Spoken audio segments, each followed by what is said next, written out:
Hello, and welcome back to Baby Elias's stories. We now return to Sleep No More, an Eve Duncan novel by Iris Johansen. Chapter 2. Eve's phone was ringing.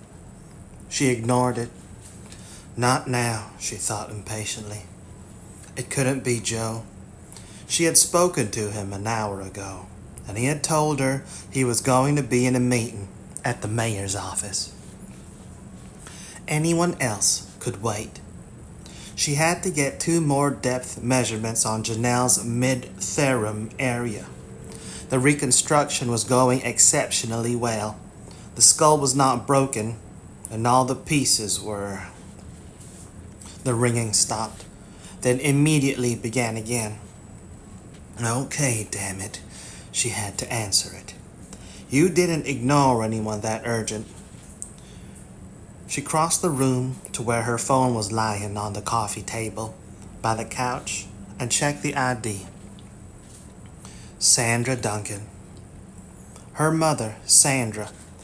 Maybe it wasn't all that urgent. Sandra believed everything she did or experienced was vitally important and urgent. Eve was tempted to wait and call her back. Their relationship hadn't been warm in years, though Eve had made every attempt after Sandra's last divorce to bridge their differences. Sandra hadn't phoned her for months, and had been either cool or entirely ignored Eve's monthly duty calls to check on her at her condo. No, Eve would only feel guilty if she found out anything was really wrong. She picked up the call. Hello, Sandra. How may I help you? It took you long enough to answer? Sandra's southern drawl had a distinct edge. You can't help me. I want to talk to Joe. Joe's not here. Do you need something? She and Joe had paid off the mortgage on Sandra's condo years ago and saw that she had a generous allowance.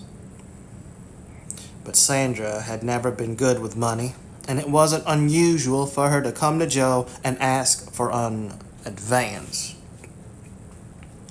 Of course I need something. Why else would I be calling you? Joe has to help me. I've been trying to reach him, and his phone is turned off. Why else indeed would Sandra be calling? Joe is in a meeting. He won't be home for another couple hours. I'll ask him to call you. This was ridiculous. Why saddle Joe with a potential problem? But that's not necessary. I can take care of anything that you need. Joe is always glad to help you. But after all, you're my mother, Sandra. Now what can I do for you? Do you need money? No, I don't need money, Sandra said curtly. And you can't help me. I need Joe for this. He's the detective. I'm in my car on the way to your place. I'll be there in 15 minutes. She hung up. So much for getting any more work done on the reconstruction, Eve thought ruefully as she pressed the disconnect. Her mother had always been self-absorbed and had a tendency to blow up small problems into gigantic ones. She had probably received another traffic ticket and thought Joe should fight it for her. She went back to her work table and carefully placed one more depth marker before she stepped back and wiped her hands on the towel. Sorry, Janelle. I have to take care of this first. I'll get back to you later. She heard a car on the road leading to the cottage. She usually doesn't take long. Joe and I are too boring for her. Eve was grateful that Sandra led a busy life, with lessons and card parties and trips out of town with her different social groups. At least she was off the drugs that had plagued her while Eve was growing up. She hadn't touched them since Eve had given birth to Bonnie. Those 7 years before Bonnie had been killed had been the only period when Eve and her mother had truly been close, had been truly close and bound in the common bond of their love for the child. After Bonnie's death, both Eve and Sandra had tried desperately to survive in their own individual ways and just drifted apart. Sandra had suffered another tragedy years later when her adopted son Mike had been killed at college, and she had bitterly blamed Jane McGuire, Eve's adopted daughter, for not taking better care of him. Jane had always acted as a big sister to Mike and had pulled him out of jams since they had been kids.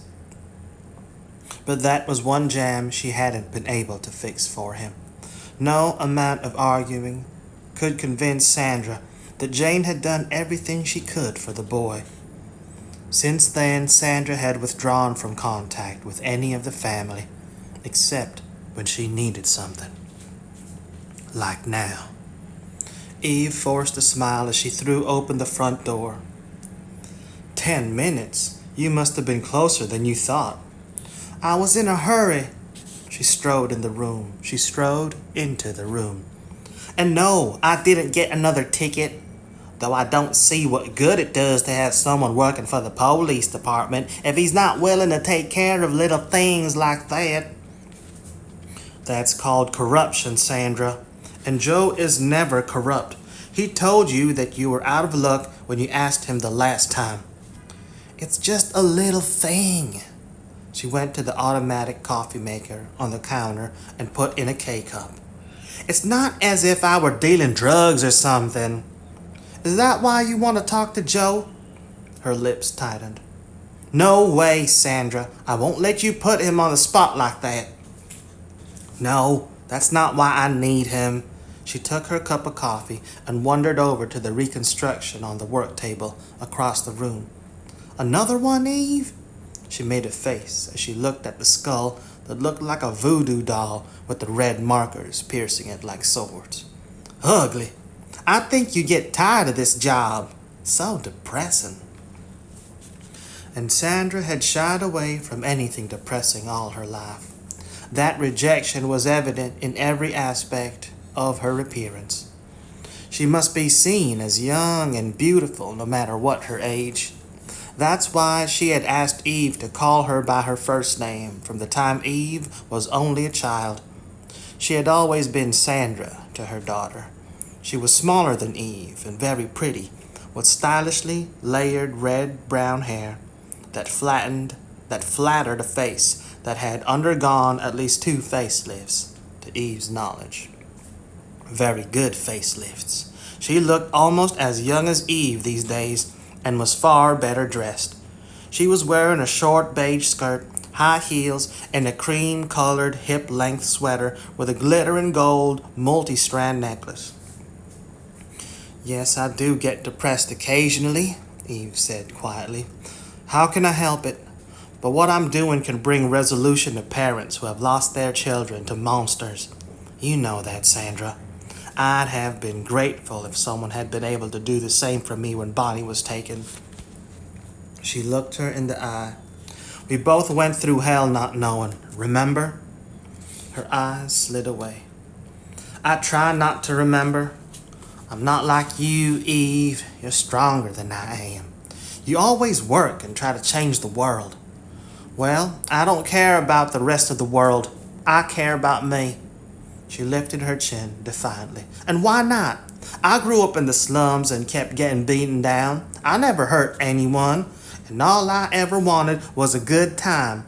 I deserve the right to forget about all that ugliness. I grew up in those same slums, Sandra. It was different for you. She walked away from the reconstruction. You made it different. I was weaker. I couldn't fight them. But that doesn't mean I was wrong. I had to do what they told me.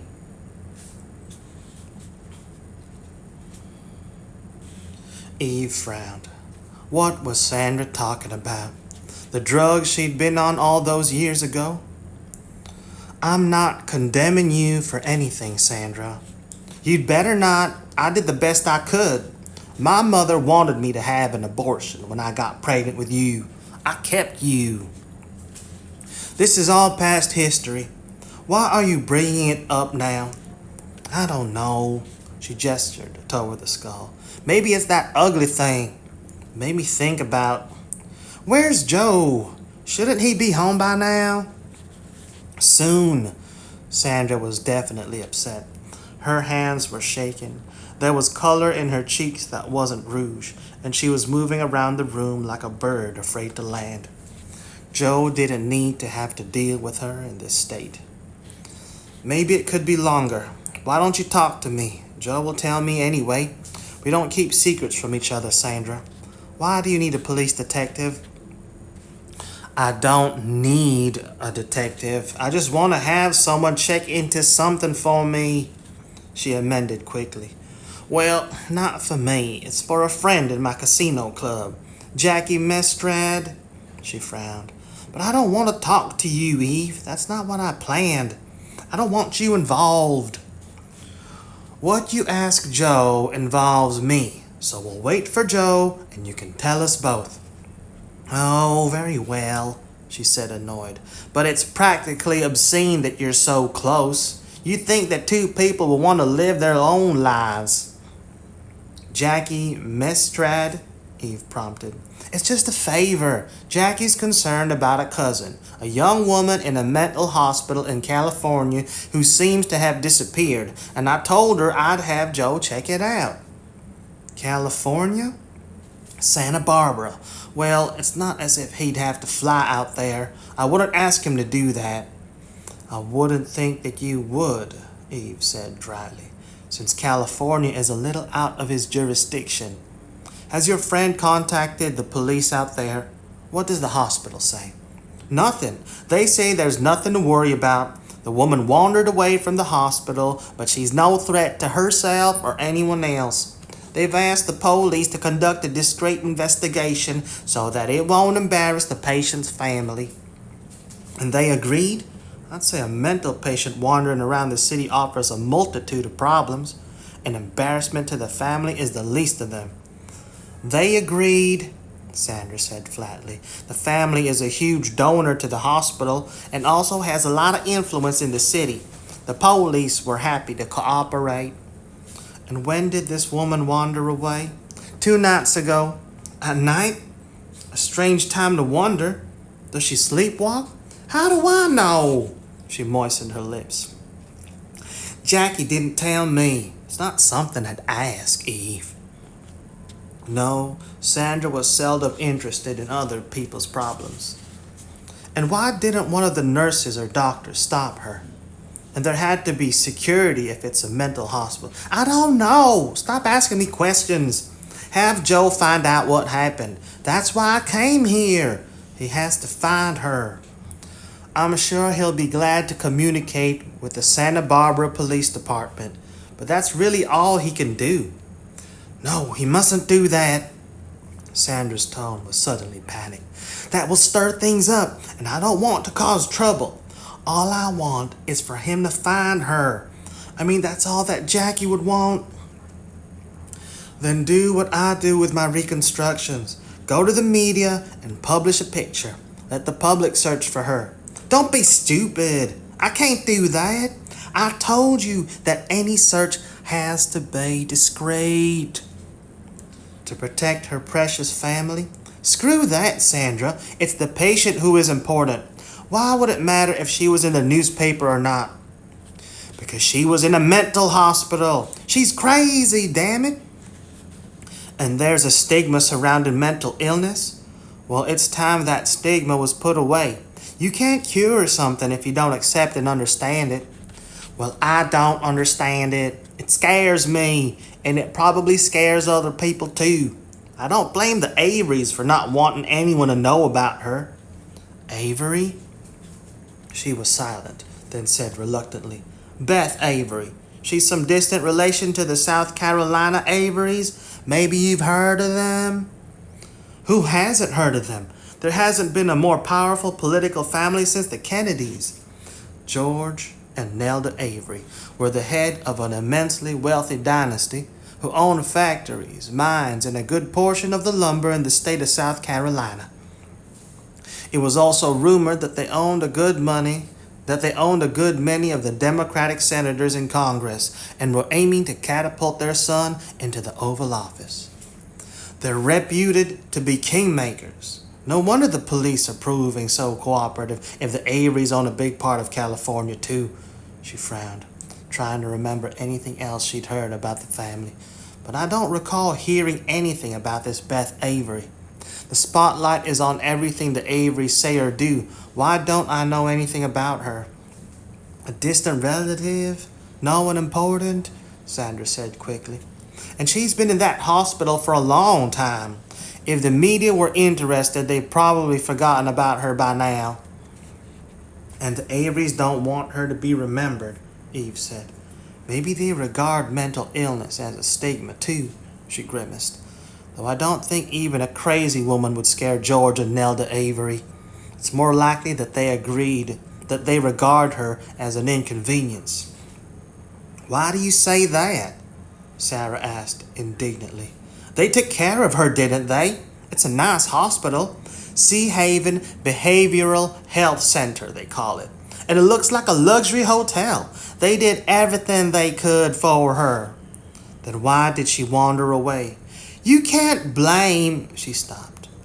I told you that I didn't know anything about that. The entire business was very strange and completely unlike Sandra. Perhaps I'd better ask Jackie. What's her phone number? No, don't call! Sandra's eyes were suddenly glittering with anger. Stop interfering! All I wanted was for Joe to check and make sure that she was safe. That's not much to ask. She whirled and headed for the door. I'll wait for him outside. I'm going to take a walk. In those high heels, you'll break your ankles. But the door had slammed behind her. Eve followed her and stood on the porch, looking at her as she stomped down the porch steps, then wobbled in her high heels down the uneven dirt path toward the trees. Should she follow her? Sandra had been angry, but also upset. Perhaps Eve should have been more diplomatic instead of acting like Joe, giving this third degree. But damn it, she didn't know how or why to be diplomatic in this situation. Sandra's behavior was completely different from that of the woman she knew. And she had been lying to Eve. Nothing could have been more obvious. Why? Her phone rang. Joe. Is Sandra there? He asked when she picked up. I've just come out of the meeting, but we still have a few things to tie up. She left 3 messages, and the last one said that she was on her way to the cottage. She sounded impatient. I thought I'd touch base with you to see if I need to hurry home. She'd say you do? Eve was silent a moment. No, there's no reason for you to rush home. Do what you have to do. I'll take care of her. That sounds familiar. It's what you've done all your life. She's never been a real mother to you. He paused. I suppose I shouldn't have said that. I'm just surprised you've never resented it. I did resent it when I was a kid. I got tired of blaming it on the drugs, and I wanted her to be the kind of mother that my friends had. She wrinkled her nose. Not that a lot of them were just as neglectful. Dysfunctional families were pretty common in my housing development. They weren't unusual where I grew up either.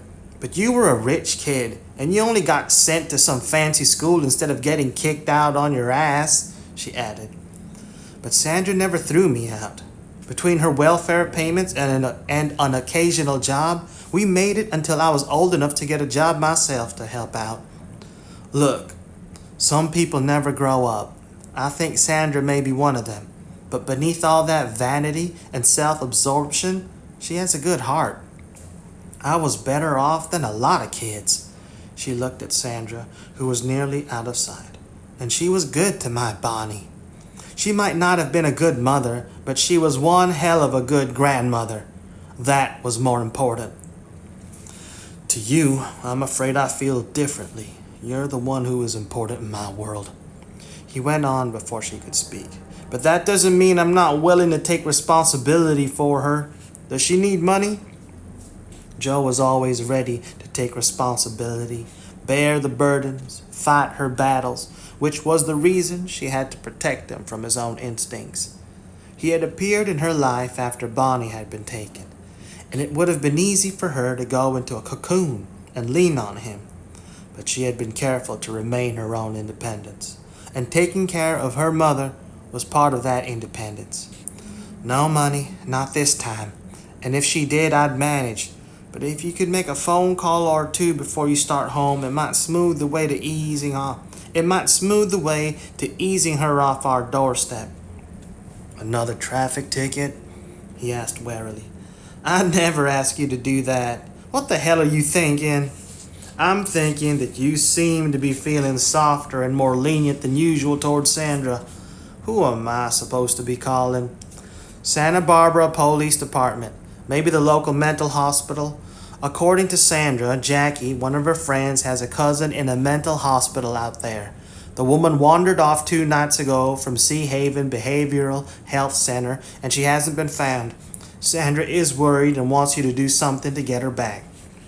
Sandra is worried? I know it's not like Sandra to empathize, and I think the friend is phony, but I don't know what the hell connection Sandra has to all of this. What's the name of the patient? Beth Avery, and she's a member of the South Carolina Avery family. Low on the totem pole, but enough clout to cause everyone to keep the media at bay until they can find her. Mental patient. What's her diagnosis? I don't know. Sandra's pretty vague about everything. You'll have to find out. I'll do what I can. He was silent. Strange. None of this is making sense. I wonder what's going on with Sandra. You sure I shouldn't come right home? I'll take care of her, she repeated. If you'll make those calls, that's all you could do if you were here. I'll see you when you get home. She hung up. The sun was almost down. The trees were casting long, dark silhouettes on the lake. Where the hell was Sandra? She was nowhere in sight. Sandra was prone to melodramatic gestures, like stalking off into the sunset, but the moods never lasted long, particularly if she was subject to discomfort like this chill that was sharpening the air.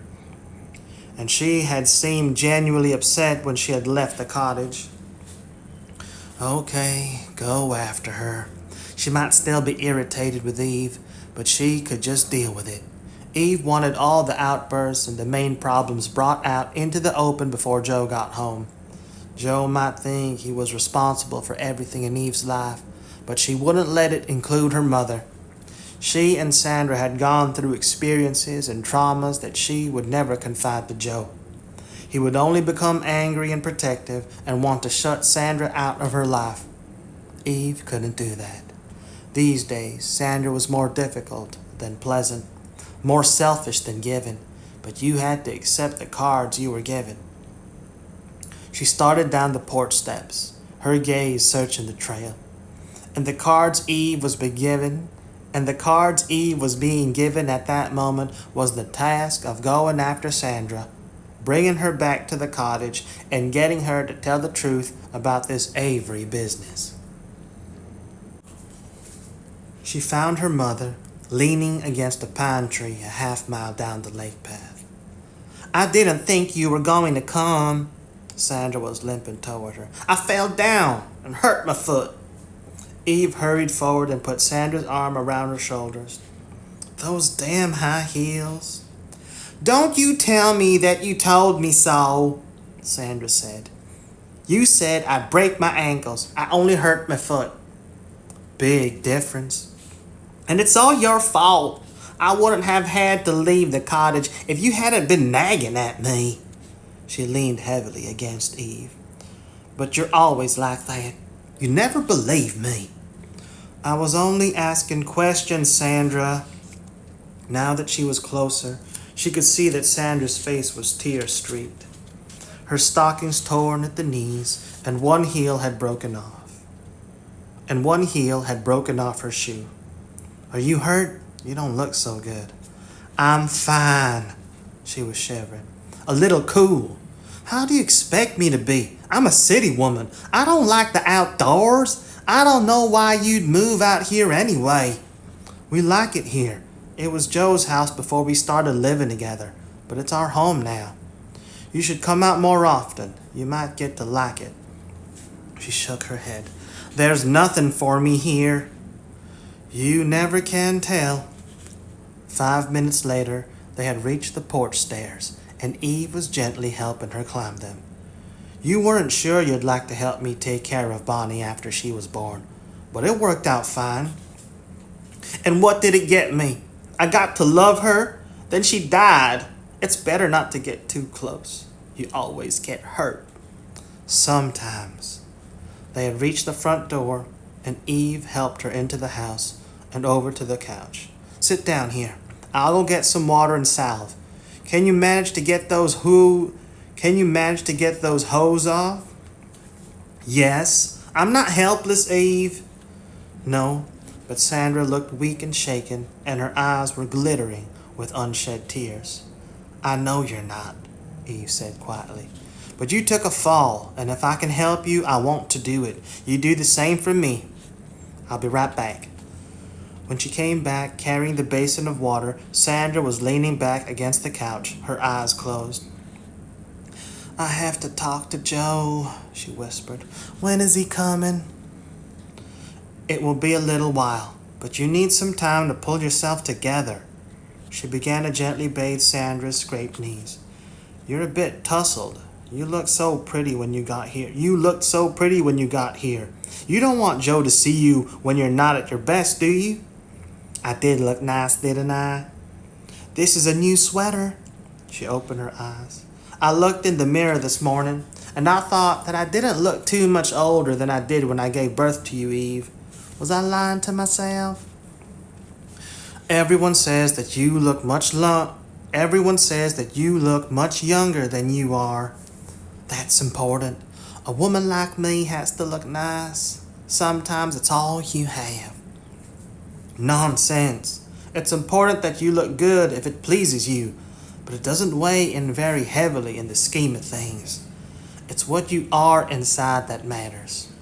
She was wiping Sandra's face with a damp cloth. You were crying. The fall must have hurt you. I was crying before I fell. She smiled shakily. This reminds me of the time when you cleaned me up after that terrible man beat me up in that hotel room. You were only 16. Do you remember? Yes, I didn't think you did. That was a long time ago. It just came back to me. You were always there when I needed you.